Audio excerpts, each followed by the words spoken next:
V samem začetku smo se določili, da bomo šli leto za letom po eno akcijo.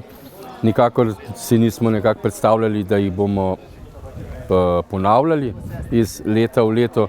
Tako smo začeli iz Gluhi strežejo v planinskih kočah, ki je leto že 4. leto. Potem smo drugo leto in je letos 3. leto že za slepe in slabovidne ni ovir. Istočasno smo že pred 2 letoma začeli akcijo Slepi in slabovidni planinci po slovenski planinski poti. Istočasno smo pa tudi začeli gibalno ovirani gore osvajajo in v preteklem letu smo začeli tudi z nevrorazlični AMA. Smo začeli z paraplezanjem z Natalijo Gros in pa Jurijem Ravnikom in pa, kako smo že danes povedali, z spletno aplikacijo za planinske poti dostopne invalidom in pa osebam na vozičkih. Te aplikacije bojo tako rekoče v 3 delih. Ene so planinske poti za invalide, to so nekako do 2 ure hoje v eno smer, se bo lahko izbiralo, in pa potem za vozičke, to je za električne in pa za klasične vozičke, ker je zelo velika razlika. Istočasno bojo pa to tudi lahko koristile mlade družine za svoje vozičke. Prostovoljci so pravzaprav srce naše organizacije in v srce vseh takih projektov, akcij, ki se peljajo v sodelovanju z različnimi drugimi organizacijami, in naša želja je nekako delovati ali pa zagotoviti nek celovit razvoj vsakega posameznika.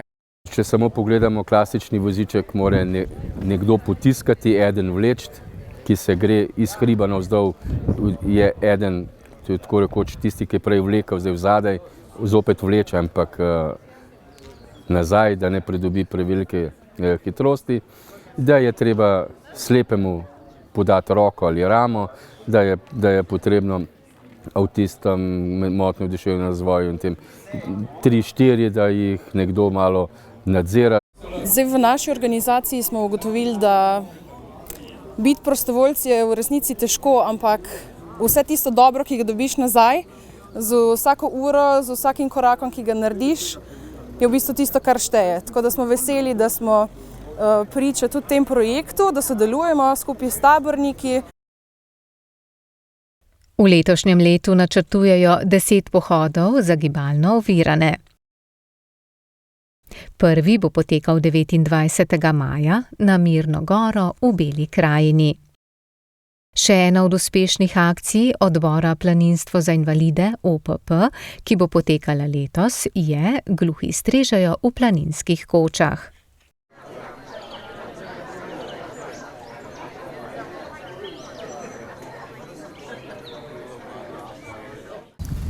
Torej, projekt Gluhi strežejo se odvija že od leta 2018, do sedaj, torej 4 leta. In v tem času je postala že nekako tradicionalna akcija in to že pove, da je projekt uspešen. Planinci, obiskovalci, kolesarji, pohodniki spoznavajo našo kulturo, vidijo, se naučijo nekaj novega, vidijo, da obstajajo gluhi, da obstaja znakovni jezik, da gluhi smo sposobni in da ima tudi na tak način tudi gluha skupnost svoj glas, ko nastopamo v teh planinskih kočah. In to želimo še ohraniti naprej. Hvala. Ja, eno. Uživaj.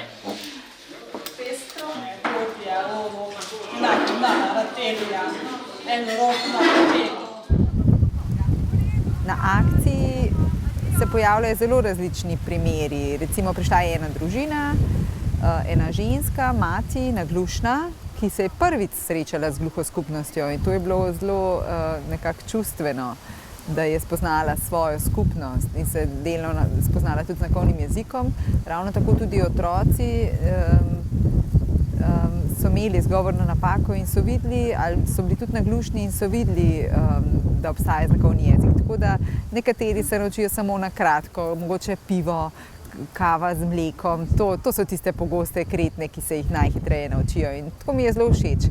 Tako da ko pridejo prvič, se naučijo, potem drugič pa so tako ponosni, da lahko že naročijo sami v znakovnem jeziku.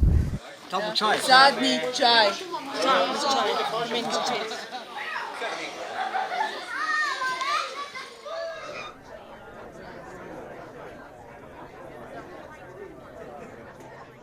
Vabljeni, da se nam pridružite v kakšni planinski koči.